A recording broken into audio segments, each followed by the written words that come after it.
নমস্কার সবাইকে, good morning and welcome you all. তো আজকে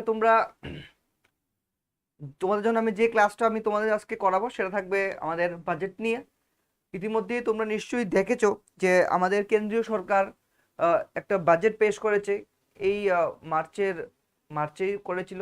মার্চের ফেব্রুয়ারি লাস্টে, দেন আমাদের মার্চ মাসে আমাদের আরেকটা বাজেট গেছে ত্রিপুরাতে মার্চের ফার্স্ট উইকে।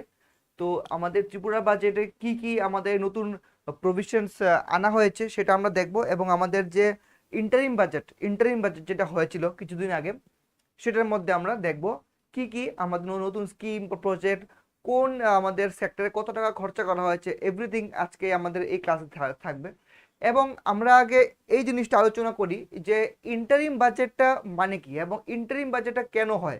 প্রথম কথা হলো, বাজেট আমরা সবসময় শুনে থাকি এভরি ইয়ার গভর্নমেন্ট একটা বাজেট পেশ করে, বাট এইবার আমরা দেখলাম যে ইন্টারিম বাজেট শব্দটা ইউজ হয়েছে। ইন্টারিম বাজেট শব্দটা কখন ইউজ হয় এবং এটা মানে কি, কেন হয়? প্রথম কথা, ইন্টারিম বাজেটটা ওই বছরই হয় যেই বছরে আমাদের লোকসভা ইলেকশন থাকে। ঠিক আছে, তো আমরা জানি যে আমাদের আপকামিং এপ্রিল মান্থের 19, মানে এই মাসের 19 অফ এপ্রিল থেকে আমাদের ইলেকশন শুরু হচ্ছে। টোটাল 7টা ফেজে আমাদের ইলেকশন হবে। প্রত্যেকটা রাজ্যের মধ্যে আমাদের এই ইলেকশনটা হচ্ছে লোকসভা ইলেকশন। তো এই যখন কোনো ইয়ারে, কোনো বছরে যখন আমাদের লোকসভা ইলেকশন হয়, সেই বছর আমাদের ইন্টারিম বাজেট হয়। ইন্টারিম বাজেট কথাটার মানে হলো, বাজেট যেটা আছে সেটাকে একটা আপাত দৃষ্টিতে একটা মোটামুটি গভর্নমেন্ট একটা তৈরি করে দেবে। কেন তৈরি করে দেবে? কারণ আমাদের যখন ইলেকশন প্রসেস স্টার্ট হবে, মানে যখন থেকে নির্বাচন কমিশন আমাদেরকে ইলেকশনের ডেট ডিক্লেয়ার করে দিয়েছে, তবে থেকেই আমাদের কি শুরু হয়েছে, এমসিসি মানে মডেল কোড অফ কন্ডাক্ট। তো মডেল কোড অফ কন্ডাক্ট যখন লাগু থাকবে, সেটা লাগু থাকবে until the disclosure of the result. তো রেজাল্ট আমাদের আউট হচ্ছে জুন মাসে। তো সেই কারণে এই যে এই গ্যাপিংসের মধ্যে এখন মডেল কোড অফ কন্ডাক্ট চলাকালীন গভর্নমেন্ট কোন রকমের কোনো ডিসিশন নিতে পারবে না, গভর্নমেন্ট কোনো স্কিম চালু করতে পারবে না, কোনো নতুন প্রজেক্ট চালু করতে পারবে না, কোনো এক্সট্রা টাকা পয়সা দিতে পারবে না, বা যতটুকু কাজ এখন অবধি হয়েছে ততটুকুই থাকবে। আবার ইলেকশন রেজাল্ট ঘোষণার পর থেকে আবার নর্মালাইজেশন হবে। তো তার কারণে এই যে 2-3 মাস যে কোনো কাজ হবে না, তো যদি গভর্নমেন্ট যদি একটা প্রপার বাজেট তৈরি না করে দিয়ে যায়, তাহলে কি হবে? তাহলে সরকার তো কোনো মতে চলতে পারবে না। বিকজ নর্মালি যখন আমরা দেখি আমাদের ক্ষেত্রেও, আমাদের বাড়িঘরের ক্ষেত্রে আমাদের একটা বাজেট থাকে, তো বাজেট নিয়েই আমরা একটা মাসে এগিয়ে যাই। তো তার কারণে সরকারও প্রত্যেক ফিনান্সিয়াল ইয়ারের জন্য একটা বাজেট তৈরি করে, যে পার্টিকুলার এই সেক্টরে এত টাকা খরচা করে, পার্টিকুলার ওই সেক্টরে এত টাকা খরচা করবে, সেটা একটা তৈরি করে দিয়ে যেতে লাগবে। কারণ না হলে কিন্তু সরকারের অস্তিত্ব থাকবে না। এখন যখন আবার আমাদের ইলেকশন ডিক্লেয়ার হবে, তখন ইলেকশন ডিক্লেয়ারের কিছুদিন পর তোমার দেখবে মাসখানেক পর, তখন আবার একটা ফুল ফ্লেজের বাজেট হবে। এখন যদি যেই সরকার আমাদের আগে ইন্টারিম বাজেট তৈরি করে দিয়ে গেছিল, যদি ওই সরকারই কন্টিনিউ থাকে আফটার রেজাল্ট, তাহলে ওরা একটা ফুল ফ্লেজের বাজেট তৈরি করবে। মানে আগে যে আপাত দৃষ্টিতে যেটা জাস্ট কাজ চালার জন্য একটা বাজেট তৈরি করে দিয়েছিল, সেটার পরিপ্রেক্ষিতে আরো কি কি ইম্পর্টেন্ট জিনিস অ্যাড করা যায়, আর কি কি নতুন প্রজেক্ট করা যায়, বা ওই বাজেটটার একটা ফুল ফ্লেজের একটা পূর্ণ আকার ওরা নিয়ে আসবে। আর যদি কোনো কারণে যে আগের ইন্টারিম বাজেট যে গভর্নমেন্ট পেশ করেছে, যদি ওরা ক্ষমতায় না আসে, তাহলে নতুন যে সরকার ক্ষমতায় আসবে, ওরা ওদের মতো করে একটা ফুল ফ্লেজের বাজেট আবার তৈরি করবে। মানে আমরা ইলেকশনের পরে আবার একটা ফুল ফ্লেজের বাজেট কিছু মাস পর সেটা আমরা দেখতে পাবো, যেটা আমরা অ্যাকচুয়ালি কাজে আমাদের গভর্নমেন্ট করবে after setting all this election. ঠিক আছে, তো সেই দিক দিয়ে আমাদের ইন্টারিম বাজেটটা একটা গুরুত্বপূর্ণ, বিকজ ইন্টারিম বাজেটের মধ্যে আমরা দেখতে পাই যে ইলেকশন যে বছর হয় সেই বছর ইন্টারিম বাজেট হয়। এবং এই বছর আমাদের ইন্টারিম বাজেটে আমাদের যে সরকার, কেন্দ্রীয় সরকার আছে, ওরা কি কি প্রভিশনস রেখেছে, বা ওরা কি কি নতুন নতুন জিনিস এনেছে, ওরা কি কি টপিক বা কি কি সেক্টরের মধ্যে কত টাকা খরচা করবে, সেটা আজকে আমরা ক্লাসে দেখবো। তার পাশে এই ইন্টারিম বাজেট পর আমরা ত্রিপুরা বাজেটও দেখবো, যেটা আমাদের খুবই ইম্পর্টেন্ট। আমাদের আপকামিং টিটিএডিসি পরীক্ষা বলো বা আমাদের আপকামিং ত্রিপুরার আমাদের যে পরীক্ষা আসছে, যেটা আমাদের টিপিএসসি প্রিলিম, যেটাও আমাদেরকে অ্যাডভার্টাইজমেন্ট দিয়ে দিয়েছিল যে পরীক্ষা হবে, আবার রিশিডিউল হয়ে গেছে, ডেট 16 জুনে হচ্ছে, ঠিক আছে। তো 16 বা এরকম একটা ডেট হবে। তো সেই কারণে আমাদের দুটো পরীক্ষার জন্য কিন্তু ভেরি ভেরি ইম্পর্টেন্ট আমাদের ত্রিপুরা বাজেট হবে। তাহলে দেরি না করে শুরু করে দিই আমাদের এই আজকের ক্লাসের প্রথম স্লাইডটা। তো আমি তোমাদের যেটা বললাম, what is an interim budget, তোমার এই ক্লাসটা ভালো করে ফলো করো যে ইন্টারিম বাজেট অ্যাকচুয়ালি মানে কি। Interim budget, what is interim budget? Interim budget is essentially A temporary financial statement, একটা টেম্পোরারি ফিনান্সিয়াল স্টেটমেন্ট থাকে, হ্যাঁ, presented by the government. It is typically introduced in a year when general elections are scheduled and a new government is expected to take power. ঠিক আছে, যখনই কোনো আমাদের দেশে general election হয় তখন আমাদের ইন্টারিম বাজেট হয়, এবং সেটা একটা আমাদের একটা একটা টেম্পোরারি ফিনান্সিয়াল স্টেটমেন্ট। যখনই আমাদের নতুন করে সরকার আসে তখন ওরা একটা বাজেট তৈরি করবে, ঠিক আছে। Good morning, good morning, good morning Bimal, sorry, Vishal Rachode, thank you very much. So the main purpose of the interim budget is to allow the government to continue its operation and meets its financial obligations until the new government is formed and present the full budget. তো কি করেছে যে যতদিন অবধি না নতুন election হয়ে নতুন সরকার আসছে ততদিন অবধি সরকার চালাতে হবে, তার জন্যই একটা একটা টেম্পোরারি ফিনান্সিয়াল বাজেট তৈরি করা হয়, যেটাকে আমরা নাম দেওয়া হয় ইন্টারিম বাজেট, ঠিক আছে। তো এটা নতুন সরকার আসলে ওরা আবার কি করবে, দেখো লেখা আছে, ওরা আবার একটা ফুল ফ্লেজেড বাজেট ওরা তৈরি করবে, যেটা আমাদের আমরা আবার নিয়ার মান্থে সেটা আমরা আবার দেখবো যখন সরকার এটা পেশ করবে, ঠিক আছে। তো দেখতে পারবো যে আমাদের এবারও ইন্টারিম বাজেট কে পেশ করেছে, আমাদের বর্তমান যে ফিনান্স মিনিস্টার আছে শ্রীমতী নির্মলা সীতারামন, উনি আমাদের এই বাজেট পেশ করেছিল। ওকে, নেক্সট কি হাইলাইটস, এবার আমরা দেখব যে মেইন যে হাইলাইটসগুলো যেগুলো আমরা আমাদের পরীক্ষার জন্য পড়ব, ঠিক আছে।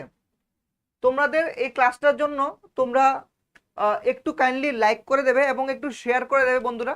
তোমাদের এই ক্লাসের লিঙ্কটা তোমরা নিশ্চয়ই দেখতে পেয়েছো, এই ক্লাসের লিঙ্কটা যদি তোমরা একটু শেয়ার করে দাও তাহলে সেটা আমরা একটু ম্যাক্সিমাম মানুষের কাছে রিচ হতে পারবো এবং আমাদেরও লাভ হবে, এবং এতে তোমাদের জন্য আমি আরও free classes provide করবো। Kindly share the class and if you like my video please like the video as well. Okay, চলো দেখে নিচ্ছি কি হাইলাইটস অফ ইন্টারিম বাজেট, কি কি ইম্পর্টেন্ট আমরা এই হাইলাইটস এখানের মধ্যে আমরা পাবো। প্রথম যেটা, there are no changes in direct or indirect tax rates, মানে আমাদের যে ট্যাক্স যে রেটগুলো আছে বা যে স্ল্যাবগুলো আছে সেখানে কোনো রকম কোনো চেঞ্জেস আনা হয়নি।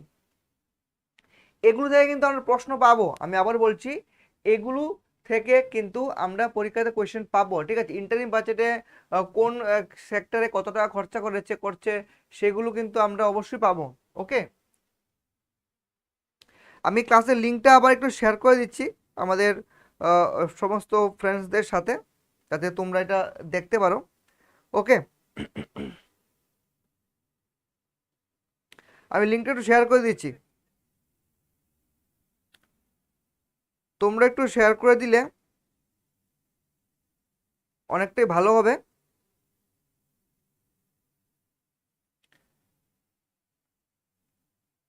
ঠিক আছে, তাহলে এখন আমরা তারপরে স্লাইডে যাব। কি বলছে, gross tax revenue target for financial 25 height 11.46% to 38.31 lakh crore from 34.37 lakh crore in financial 2024।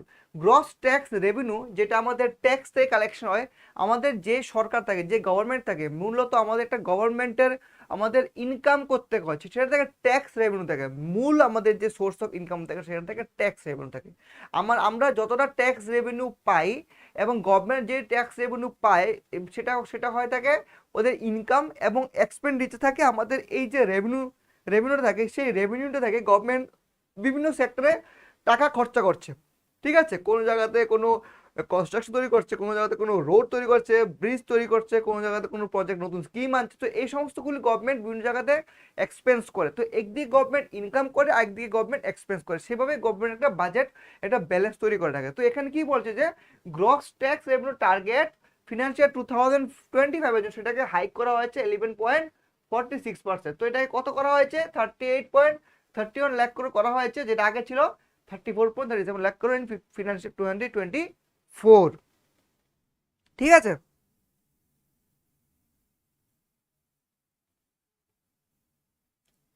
আমি একটু শেয়ার করে দিচ্ছি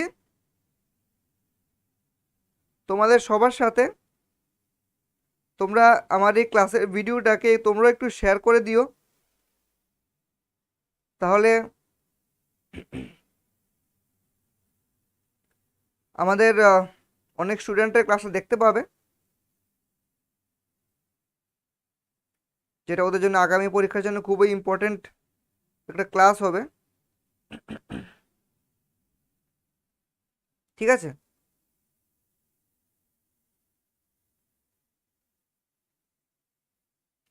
ওকে।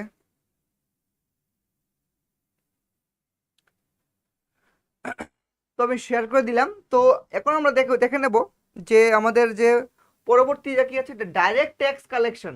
Direct tax collection, direct tax collection target is set at rupees 21.99 lakh crore, while that of indirect tax is at 16.22 lakh crore। তো এটা আমাদের কি করা আছে, যে আমাদের যে ট্যাক্সের কি বলেছে, আমাদের ট্যাক্স যে কালেকশন সেটাকে টার্গেট সেট করা হয়েছে। টার্গেট মানে যে এটা আমাদের অতটা আমাদের আনতে হবে। ঠিক আছে, তো এটা করা করা হয়েছে কত, 21.19 লাখ করে করা হয়েছে আমাদের ডাইরেক্ট ট্যাক্স, এবং ইনডাইরেক্ট ট্যাক্স কালেকশন আমাদের করা হয়েছে 66.22 লাখ ক্রোর, সেটা আমাদের করা হয়েছে for the next financial year.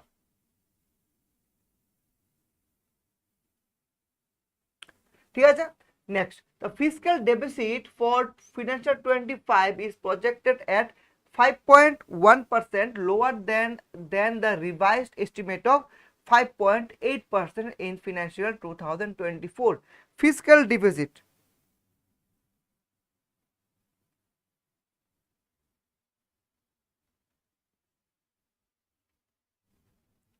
ওকে, তো কি বলছে ভালো করে দেখো। এটা এই যে ফিসক্যাল ডেফিসিট মানে কি, ফিসক্যাল ডেফিসিট মানে মানে হলো যে আমাদের যে ঘাটতি। ঠিক আছে, এখন মনে করো আমাদের আমাদের ইনকাম হচ্ছে 100 টাকা, কিন্তু আমরা খরচা করছি 110 টাকা। তো তাহলে কি হবে, আমাদের নিজেদের পার্সোনালি বলো বা সরকারের ক্ষেত্রে যদি বলি, আমাদের যত ইনকাম তার থেকে যদি খরচা আমাদের বেশি হয়ে যায়, তাহলে কি হবে, ব্যালেন্স আমরা মিলাতে পারবো না। ঠিক আছে, তো গভর্নমেন্টের ক্ষেত্রেও সেম, ওরা কি করবে, যে এই যে ব্যালেন্সটা মিলাতে হবে, এবং আস্তে আস্তে করে এই যে ফিসক্যাল ডিফিসিটটা আছে সেটাকে কমিয়ে এটাকে সমান সমান করতে হবে। সমান সমান করলে কি হবে, আমাদের যতটা ইনকাম হচ্ছে আমরা খরচা করছি আমাদের, এবং দেশের যে অর্থনীতি ইকোনমি সেটাকে একটা স্টেবিলাইজেশন পজিশনে আনা যাবে। তো এই কারণে কি করা হয়েছে, যে প্রজেক্টেড এট 5.1% লোয়ার দেন রিভাইসড এস্টিমেট, মানে আগে ছিল 5.8%, তো এই বছর ট্রাই করা হয়েছে যে এটাকে 5.8 থেকে 5.1-এ কমিয়ে আনা হবে। তো তারপর এরকম করে 5.1 থেকে 4, 3, 2, 1 আস্তে আস্তে করে আমরা এটাকে কমিয়ে আনতে হবে in the near future in our budget. তো এইভাবে আমাদের ফিসক্যাল যে ডেফিসিটটা আছে, অর্থনৈতিক যে ঘাটতিটা আছে, সেই ঘাটতিটাকে আমাদের কমাতে হবে, না হলে কিন্তু কোনো মতেই আমাদের উন্নতি, গভর্নমেন্ট ইকোনমি উন্নতি হবে না। Next, nominal GDP growth for financial 25 is projected 10.5%। nominal যে জিডিপি গ্রোথটাকে সেটাকে ফিনান্সিয়াল 2025 জন্য সেটাকে কি করা হয়েছে, প্রজেক্ট করা হয়েছে 10.5%।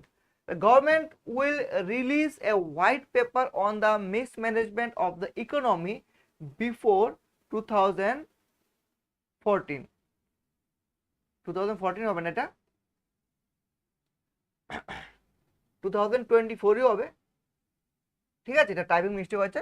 তো 2024 যখন আমাদের আমাদের মূল বাজেট হবে, আমাদের আফটার ইলেকশন রেজাল্ট, তখন আমাদের একটা একটা কি বলা হয়েছে, হোয়াইট পেপার পেশ করা হয় in the mismanagement of the economy. ঠিক আছে, তো এটা গভর্নমেন্টের কিছু ডিসিশন থাকে, সেটা ওরা টাইম টু টাইম এটা এটা মানুষকে ওরা ওয়াকিবহাল করে with the help off white paper. Number next, direct benefit transfer of 34 lakh crore from the government using PM Jan-Dhan account has led to savings of 2.7 lakh crore for the government। তো আমাদের যে সরকারের যে প্রজেক্টটা, সেই ব্যাংকের project, সেটার নাম কি দেওয়া হয়েছে? পিএম জনধন অ্যাকাউন্ট, যেটা আমাদের ফিনান্সিয়াল ইনক্লুশন ড্রাইভিং খোলা হয়েছে 2014-এ বাই আওয়ার প্রধানমন্ত্রী নরেন্দ্র মোদীজি।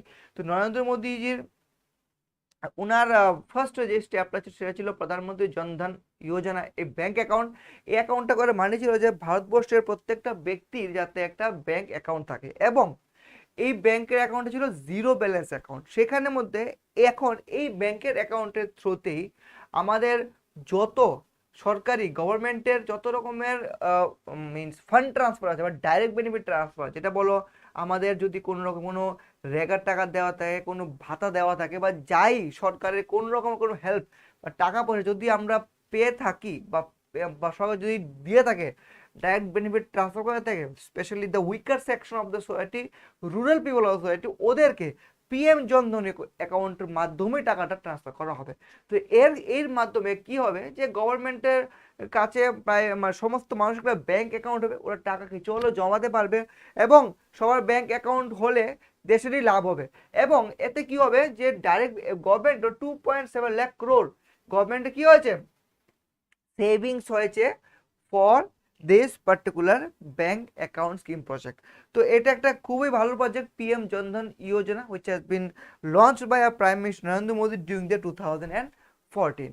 নেক্সট দেখবো আমরা কি আছে, PM Samriddhi has provided credit assistance to 78 lakh street vendor. আমাদের পরীক্ষাতে প্রশ্ন আসতে পারে এই স্কিমের আন্ডারে কতজনকে টোটাল স্ট্রিট ভেন্ডরকে আমাদের ক্রেডিট অ্যাসিস্ট্যান্স দেওয়া হয়েছে, which has been visualized or which has been mentioned in the interim budget 2024। তখন আমাদের আনসার হবে rupees 78 lakh street vendor has been provided the credit assistance under PM Samriddhi scheme. ঠিক আছে, তোমরা চাইলে এটা একটা স্ক্রিনশট নিয়ে নিতে পারো। Okay, if you want to take a screenshot, তোমরা চাইলে একটা স্ক্রিনশট নিয়ে রাখতে পারো, বা তোমাদের যদি মনে হয় যে এটার তোমাদের প্রিন্ট আউট বা নোটস লাগবে, সেটাও আমি দিয়ে দেওয়ার চেষ্টা করব আমাদের অফিসিয়াল ফেসবুক পেজে, সেটা আমি দিয়েছিলাম আগেও, তো এবারও আমি তোমাদেরকে সেটাকে দিয়ে দেবো। কাইন্ডলি একটু আমার ভিডিওটাকে লাইক করে দাও বন্ধুরা, প্লিজ লাইক করে দাও, একটু শেয়ার করে দাও। নেক্সট আলো কি আছে তাহলে দেখে নিচ্ছি আমরা, যে PM Janman Yojana reaches out to the particularly vulnerable tribal groups who have remained outside the realm of development so far। তো পিএম জনমন যোজনা, এই যোজনাটার আন্ডারে, এই যোজনাটার মাধ্যমে কি করা হয়েছে, যে আমাদের কি করা হবে, যে ভালনারেবল ট্রাইবাল গ্রুপ যারা আছে ট্রাইবাল এরিয়াতে, এই স্কিমের মাধ্যমে ওদেরকে কিছু হেল্প করা হবে, এবং ওদের যাতে আপলিফট করা যায়, ওদের যাতে উন্নতি করা যায়, তার জন্য কিছু স্কিম, কিছু প্রজেক্ট গভর্নমেন্ট এখানে, এবং কিছু টাকা পয়সা গভর্নমেন্ট এখানে স্পেন্ড করবে for the development of this particularly vulnerable tribal groups. Next, PM Vishwakarma Yojana, very important, provides end-to-end support to artisans and crafts people engaged in 18 trades। 18 trades মানে 18টা যে rural sector আছে, rural sector বলতে যে lower section of the society আছে, weaker section of society আছে, ওদেরকে identify করা হয়েছে। 18টা সেক্টরের মধ্যে আমরা যদি দেখি, যে সমস্ত লোকরা ধরো কাজ করে, ধরো ব্রিক ফিল্ড মানে ইট ভাটার যারা কাজ করছে, ঠিক আছে, ওরা একটা ক্যাটাগরি লোক সিলেক্ট করা হয়েছে, যেমন, এবং বারবার যারা সেলুনে চুল কাটে,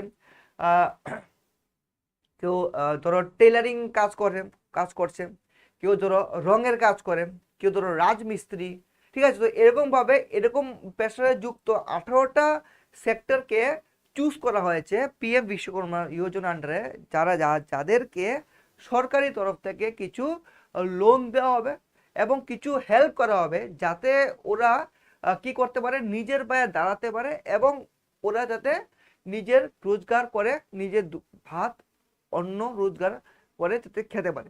তো তার জন্য পিএম বিশ্বকর্মা যোজনাটা লঞ্চ করা হয়েছিল। অলমোস্ট 17,000+ crore রুপিস এখানে খরচা করা হচ্ছে, এবং সেটার জন্য একটা সাপোর্ট দেওয়া হচ্ছে তো আর্টিসানস ক্রাফটসম্যান যারা প্রায় 18টা সেক্টরে যুক্ত আছে। Next, every year under PM Kisan Samman Yojana, direct financial assistance is provided to 11.8 crore farmers, including marginal and small farmers. Crop insurance is given to 4 crore farmers under PM Fasal Bima Yojana. PM Fasal Bima Yojana আন্ডারে 4 কোটি ফার্মারকে দেওয়া হবে crop insurance এবং direct financial assistance দেওয়া হবে 11.8 crore ফার্মার্সদেরকে। Next, PM Awas Yojana, Gramin. India is close to achieving the target of 3 crore houses. 2 crore more houses will be taken up in the next 5 years to meet the requirement arising from an increase in the number of families. তো PM Awas Yojana, Gramin, PAYG, ঠিক আছে, প্রধানমন্ত্রী আবাস যোজনা গ্রামীণ, সেখানে ভারত সরকারের যে target ছিল 3 কোটি ঘর দেওয়ার, দে আর very near to touch the target of 3 crore. Okay, so 2 কোটি আরো দেওয়া হবে কবের মধ্যে, the next 5 years to meet the requirement। যেহেতু আমাদের পপুলেশন বাড়ছে তো সেই কারণে সেটার সাথে মিলিয়ে আমাদেরকে ঘরের সংখ্যা বাড়াতে হবে। তো এখন 3 কোটি ঘর অলমোস্ট দেওয়া হয়ে গেছে, আরো 2 কোটি ঘর দেওয়া হবে for the next 5 years which has been under consideration by the central government. Next, guided by the principal reform, perform and transform, the government will take up next generation reforms and build consensus with the states and stakeholders for effective implementation. If you want to take a screenshot, তোমরা সেটা একটা screenshot নিয়ে রাখতে পারো।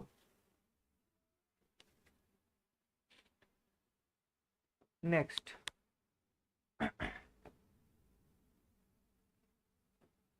next কি বলছে, government to ensure timely and adequate finances, relevant technologies and appropriate training for the MSMEs to grow and also compete globally। মানে MSME sector যে মাইক্রো স্মল মিডিয়াম এন্টারপ্রাইজ যে সমস্ত সেক্টরগুলো আছে ওদেরকে গভর্নমেন্ট কি করবে, টেকনিক্যালি সাপোর্ট করবে, ফিনান্সিয়ালি সাপোর্ট করবে এবং যাতে MSME সেক্টরটা আর উন্নতি করতে পারে এবং MSME সেক্টরের আন্ডারে যে সমস্ত মানুষরা যুক্ত আছে ওরাও যাতে উপরে উঠতে পারে এবং সেই ক্ষেত্রে কি হবে, সবারই একটা ওভারঅল একটা বিকাশ হবে। Next, the government will launch a scheme to help deserving sections of the middle class living in rented houses or slums or chawls and unauthorized colonies to buy or build their own houses। তো কি বলছে, government একটা নতুন scheme launch করবে, will launch A scheme. এখন এই স্কিমটা কি সেটার জন্য আমি বললাম যে এটা হলো ইন্টারিম বাজেট। ইন্টারিম বাজেটের মধ্যে গভর্নমেন্ট আমাদেরকে এরকমভাবে কিছু টাচ দিয়ে যাবে যে আমরা এই করবো, এরকম করতে পারবো, বাট ফাইনাল যে প্রজেক্টটা কি হবে সেটা আমরা জানবো ফুল ফ্লেজেড বাজেটে, যখন এই সরকার আবার ক্ষমতায় আসে ওরা বাজেট ফাইনালি পেশ করবে।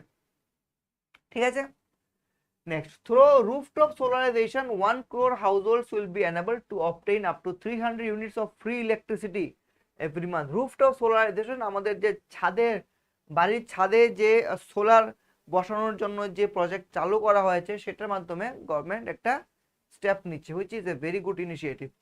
The government will encourage vaccination for girls in the age group of 9 to 14 years for the prevention of cervical cancer। So এটা এই সার্ভিক্যাল ক্যান্সারের জন্য আমাদের ভারতবর্ষের মধ্যে অনেক মেয়েরা জীবন হারাচ্ছে, তার জন্য গভর্নমেন্ট কি করছে, একটা ভ্যাকসিনেশন ড্রাইভ দেবে for girls in the age group of 9 to 14 years, যাতে করে ওই ক্যান্সারের ভ্যাকসিনেশন ওদের আগের থেকে দেওয়া হয় যাতে করে ক্যান্সারটা ওদের না হয়। Various schemes for maternal and child care will be brought under one comprehensive program for synergy in implementation। কি করা হবে, ম্যাটারনাল মা এবং শিশুদের জন্য অনেক প্রজেক্ট নিয়ে আসা হবে for improvement upgradation of anganwadi centres under Saksham anganwadi and পোষণ 2.0। সক্ষম অঙ্গনওয়াড়ি এন্ড পোষণ 2.0 will be expedited for improved nutrition delivery, early childhood care and development. তো আর্লি চাইল্ডহুড কেয়ার ডেভেলপমেন্টের জন্য আমাদের এই প্রজেক্টটা করা হচ্ছে কি, সক্ষম অঙ্গনওয়াড়ি অ্যান্ড পোষণ 2.0 সেটার আন্ডারে ওদেরকে আপগ্রেডেশন করানো হবে। স্ক্রিনশট তোমরা নিয়ে নিতে পারো।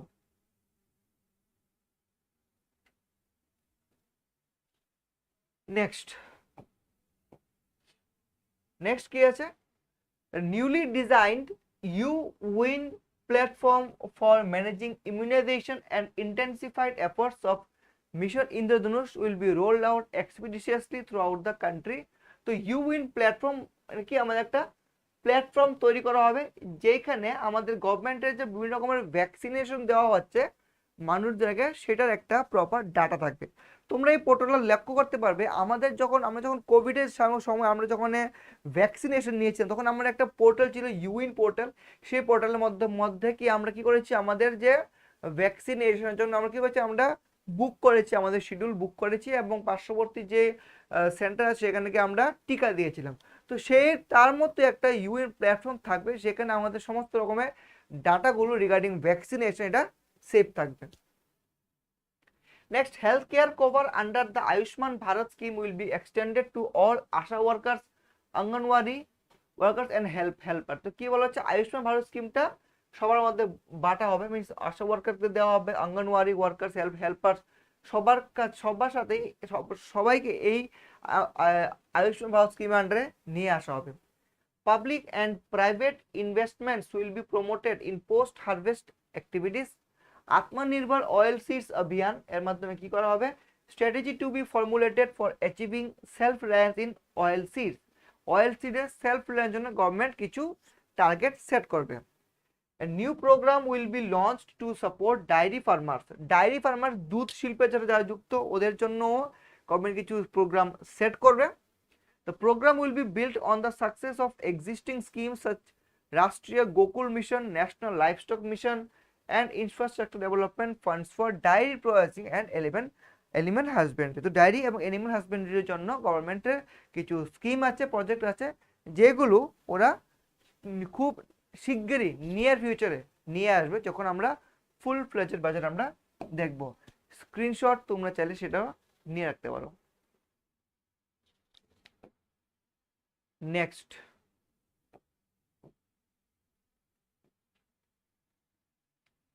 কি বলছে, a corpus of INR 1 lakh crore will be established with a 50-year interest-free loan.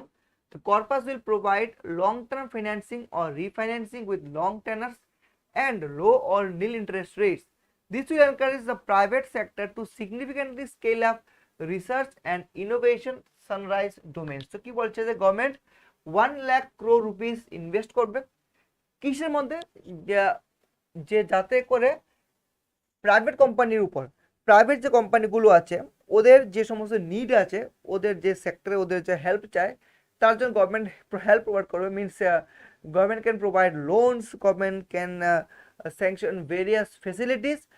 তাহলে কি হবে, যদি প্রাইভেট কোম্পানিগুলো টিকে থাকে তাহলে সেখানে অনেক ধরনের জব এমপ্লয়মেন্ট হচ্ছে, তাহলে সেখানে অনেক লোকরা চাকরি বাকরি করছে, ওদেরও জীবিকা নির্বাহ হচ্ছে। গভর্নমেন্ট তো সবাইকে চাকরি দিতে পারবে না, তো এভাবে যদি প্রাইভেট কোম্পানিগুলো যদি টিকে থাকে with the help of government scheme, তাহলে কি হবে, এই প্রাইভেট কোম্পানিগুলোতে যারা চাকরি করছে ওদের চাকরি থাকছে, গভর্নমেন্ট তো ওদের এই কোম্পানি থেকে রেভিনিউ পাচ্ছে, এবং কোম্পানির মালিকও সেই কোম্পানি চাইলে ওরা কি করছে, ওনার উন্নতি হচ্ছে। তো সেই ক্ষেত্রে কি হচ্ছে, সবারই এখানে কাজ হচ্ছে। তো এই কারণে এটা একটা বেস্ট ইম্পর্টেন্ট স্কিম, যেটার জন্য প্রায় 1 লক্ষ কোটি টাকা গভর্নমেন্ট খরচা করবে। A new scheme will be launched for strengthening deep tech technologies for defense purposes and expediting আত্মনির্ভরতা। ডিফেন্স সেক্টরের জন্য গভর্নমেন্ট কিছু স্কিমস নিয়ে আসবে। 40,000 normal rail bogies to be transfer to Vande Bharat standard. সেটা আমরা আবার এখন রেলের মধ্যে, রেল বাজেটের মধ্যে চলে, বিকজ এখন তো আমরা জানি যে রেল বাজেট এবং জেনারেল বাজেট একসাথেই হয়। কি বলে, 40,000 নর্মাল রেল বগিগুলোকে বন্দে ভারতের যে স্ট্যান্ডার্ড আছে সেই স্ট্যান্ডার্ড অনুসারে রেল বগি নতুন বানানো হবে। 3 major economic railway corridor programs will be implemented.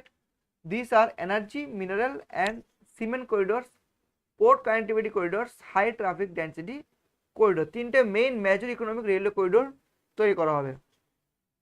The projects have been identified under the PM Gati Shakti for enabling multimodal connectivity. They will improve logistic efficiency and reduce cost. Screenshot তোমরা এই স্লাইডটা চাইলে তোমরা নিয়ে রাখতে পারো, ঠিক আছে। Next কি আছে, Metro rail and Namo Bharat can be the catalyst for the required urban transformation. Expansion of these systems will be supported in large cities focusing on transit oriented development. তো নমো ভারত এবং মেট্রো রেলের মধ্যে আরো কিছু নতুন নতুন ইনোভেটিভ জিনিস আনা হবে। আমরা নিশ্চয়ই জানি যে রিসেন্টলি আমাদের গঙ্গার নিচেও একটা নতুন মেট্রো রেল চালু হয়েছে কলকাতাতে, which is also very important innovative thing, যেটা আমাদের প্রধানমন্ত্রী নরেন্দ্র মোদী ইনোভেট করেছিল কিছুদিন আগে কলকাতাতে গিয়ে।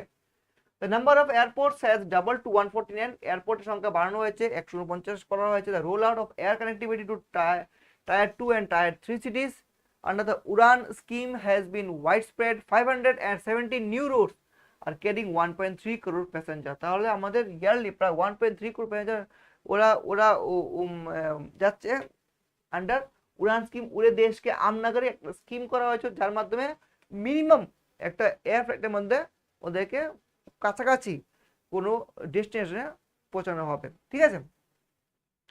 Expansion of existing airports and development of new airports will continue expeditiously. নতুন নতুন এয়ারপোর্ট বাড়ানো হবে, ডেভেলপমেন্ট করানো হবে। আমাদের যে আগরতলা বীর বিক্রম ইন্টারন্যাশনাল এয়ারপোর্ট, সেটাও ওয়ান অফ দ্য নিউ এয়ারপোর্টের মধ্যে আমরা পাই। A coal gasification and liquefaction capacity of 100 MT will be set up by 2030. This will also help in reducing imports of natural gas, methanol and ammonia. Phased mandatory blending of compressed biogas CBG in compressed natural gas CNG for transport and piped natural gas PNG for domestic purpose will be mandated. তো আমাদের যে গ্যাসের ইন্ডাস্ট্রির মধ্যে কি করা হচ্ছে যে এই কিছু কিছু নতুন নতুন আমাদের কিছু রুলস রেগুলেশন চালু করা হবে। ওকে,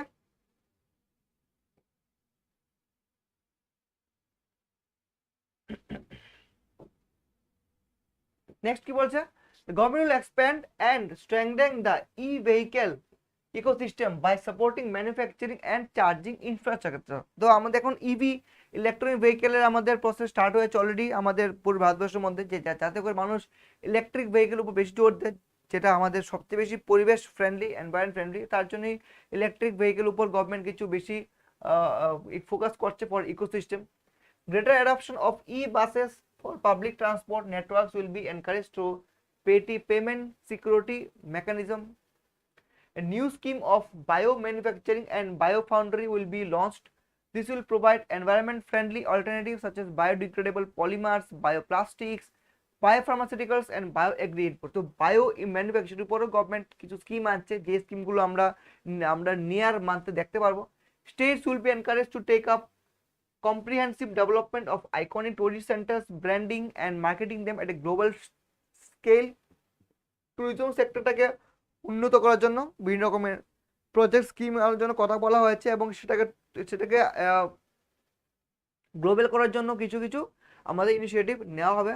long term interest free loans will be provided to states for financing such development on a matching basis. বিভিন্ন রাজ্যগুলোকে তার আন্ডারে কিছু লোনও দেওয়া হবে। To address the emerging fervor for domestic tourism, projects for port connectivity, tourism infrastructure and amenities will be taken up on our island including Lakshadweep. This will help in generating employment also. তো যতই আমাদের tourism ভালো হবে, যত বেশি লোক আসবে, তত বেশি উন্নত হবে, তত বেশি আমাদের এমপ্লয়মেন্ট জেনারেশন হবে। তো সেটা কি, এতে কি হবে, সবারই একটা ওভারঅল ডেভেলপমেন্ট আমাদের হয়ে যাবে। ঠিক আছে। তো এটা আমরা মূলত আমাদের একটা ইন্টারিম বাজেট, যেটা আমরা আমাদের যে ইন্টারিম বাজেট কি হাইলাইট, কি কি ইম্পর্টেন্ট যে ফ্যাক্টরসগুলো আমার দরকার বাজেটে, সেটা এখানে আমরা আলোচনা করলাম। ঠিক আছে। তো আমরা এখন ক্লাস শেষ করার আগে এক নজরে আমরা আবার দেখে নেব কি হাইলাইটস অফ ত্রিপুরা বাজেট। আমাদের ত্রিপুরারও বাজেট গেছিল কিছুদিন আগে, তোমাদেরকে যেটা আমি ক্লাসের শুরুতেই বললাম, মার্চের ফার্স্ট উইকে গেছিল ত্রিপুরা বাজেট। সেই বাজেটের মধ্যে আমাদের কি কি ইম্পর্টেন্ট জিনিস ছিল সেটা আমরা আজকে ক্লাসের মধ্যে শেষ করে নেব। টোটাল বাজেট ছিল 27,804.67 crore রুপিসের। তার মধ্যে এডুকেশন সেক্টরে কত টাকা খরচা করা হবে, 5508.63 crore রুপিস। নোট ডাউন করে রাখবে কিন্তু, very important.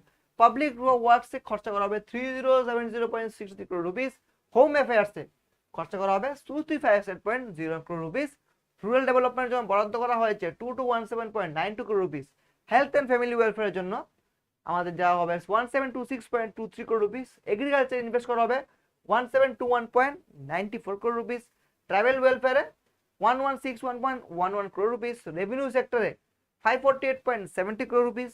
Pension and debt servicing এ দেওয়া হবে 5 to 6.5 crore রুপিস, এবং আদার্সে আমাদের খরচ হবে 4 to 7.9 crore রুপিস। সবগুলো মিলে আমাদের বাজেট হচ্ছে 27,804.67 crore রুপিসের বাজেট আমাদের ত্রিপুরা সরকার পেশ করেছে লাস্ট মান্থে। ওকে, তো তার মধ্যে আমরা কি কি ইম্পর্টেন্ট জিনিস আমরা নোট ডাউন বা জানতে হবে, যেরকম দেখো construction of unity mall for showcasing and selling traditional handicraft, handloom products and textiles from various states of India. ঠিক আছে, টোটাল প্রজেক্ট কস্ট এটাতে খরচা হবে 140 crore। তো কি হবে, ইউনিটি মল খোলা হবে, যেটা আমাদের প্রজেক্টের আছে হাপানিয়াতে। ঠিক আছে, আমাদের আগরতলাতে যে হাপানিয়া আছে সেখানে একটা ইউনিটি মল তৈরি করা হবে। এটার জন্য প্রায় 140 কোটি টাকা বরাদ্দ করা হয়েছে। 50 smoke houses for processing of rubber sheets will be constructed at various tribal dominated areas। তো রাবার শিট প্রসেসের জন্য 50টা স্মোক হাউস তৈরি করা হবে। 11 50 seated ST girls hostel and 10 50 seated ST boys hostel will be constructed during 2024-25। Total project cost 76.65 crore। তাহলে কি হবে, 11টা ST গার্লসের hostel এবং 10টা এসটি বয়েজ হোস্টেল তৈরি করা হবে, যার জন্য গভর্নমেন্টের খরচ হবে almost 76.65 crore rupees।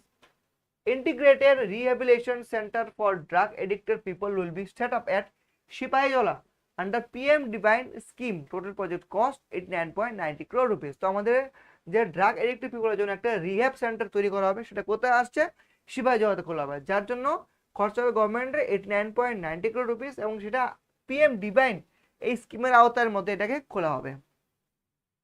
85 pink toilets will be constructed at different locations of different towns to create hygienic public restrooms for women and children।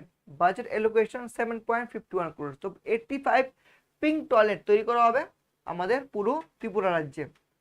Under PM Janman, all habitations inhabited by primitive vulnerable tribal groups will be electrified।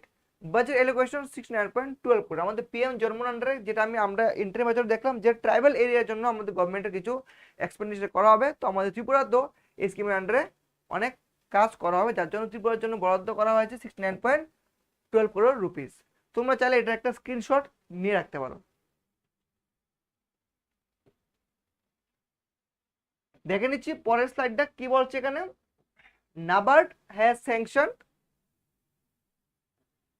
an amount of rupees 101.70 crore for taking up anti-erosion work for the protection of river banks at different location of the state। NABARD থেকে 101 কোটি টাকা খরচ করা হবে for anti-erosion work of river banks of the state। Water resources sector আছে 8 numbers minor irrigation projects will be constructed। 11 numbers lift irrigation schemes। 322 numbers deep tube well will be sunk। It will bring an additional 2500 hectares of land under cultivation। তো আমাদের কৃষি ক্ষেত্রের জন্য water রিসোর্সের জন্য আমাদের এই প্রজেক্টগুলো আনা হবে। Residual testing lab and germ plasm preservation center at State Agriculture Research Center Research Station অঞ্জনগর, এটার জন্য গভর্নমেন্ট খরচ হবে almost 10 crore rupees। Next, 8 new agri development research centers during 2024-25 with financial involvement। Proposed project cost is 23.71 crore। 8টা new agri development research centre খোলা হবে। Then 2 new agri subdivision করা হবে। 1 is Jubarajnagar north Tripura এবং number 2 is old Agartala West Tripura. নতুন দুটো agricultural subdivision তৈরি করা হবে। New buildings for 21 secondary schools will be constructed under RIDF and an amount of 123.78 crore will be spent during 2024-25। 21টা secondary স্কুলের জন্য নতুন বিল্ডিং এর কাজ ধরা হবে, যার জন্য গভর্নমেন্টের খরচা হবে টোটাল 123.78 কোটি টাকা। সো এটা তোমরা চাইলে স্ক্রিনশট নিয়ে রাখতে পারো।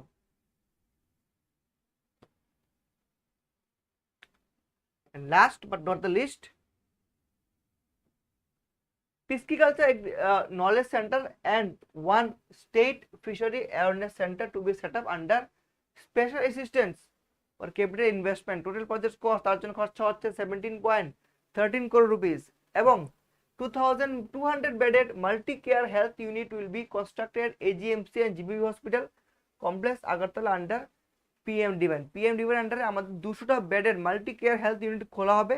এজিএমসি জিবিভি হসপিটাল, যার জন্য গভর্নমেন্ট খরচ হবে 192 কোটি টাকা। এবার আমরা দেখতে পাচ্ছি আমাদের ত্রিপুরা যে বাজেটটা কে পেশ করেছিলেন, বাজেট সময় আমাদের এখানে ছিলেন আমাদের মুখ্যমন্ত্রী ডক্টর মানিক সাহা। ঠিক আছে বন্ধুরা, তো তোমাদের এটাও স্ক্রিনশট নিয়ে রাখতে পারো। তো এটা আমরা দেখলাম আজকে ক্লাসে। তো আজকে ক্লাসের আমাদের সেটাই ছিল যে budget, interim budget and Tripura state budget. তো আজকে ক্লাসে আমি এখানে শেষ করছি তোমাদের জন্য, এবং ক্লাসটা তোমাদের ভালো লেগেছে, ক্লাসটা যদি ভালো লাগে থাকে লাইক করে দেবে, ভিডিওটাকে একটু শেয়ার করে দেবে, এবং যদি যারা যারা পরে দেখবে তোমাদের কাছে রিকোয়েস্ট থাকবে তোমরা ভিডিওটা দেখার পর অবশ্যই লাইক শেয়ার করে দেবে। ওকে, তো দেখা হচ্ছে আবার আগামীকালকে আবার ঠিক সকাল 9:30 আমি তোমার জন্য নিয়ে আসবো কারেন্ট অ্যাফেয়ার্সের একটা ক্লাস। তো bye bye everyone, take care and see you all.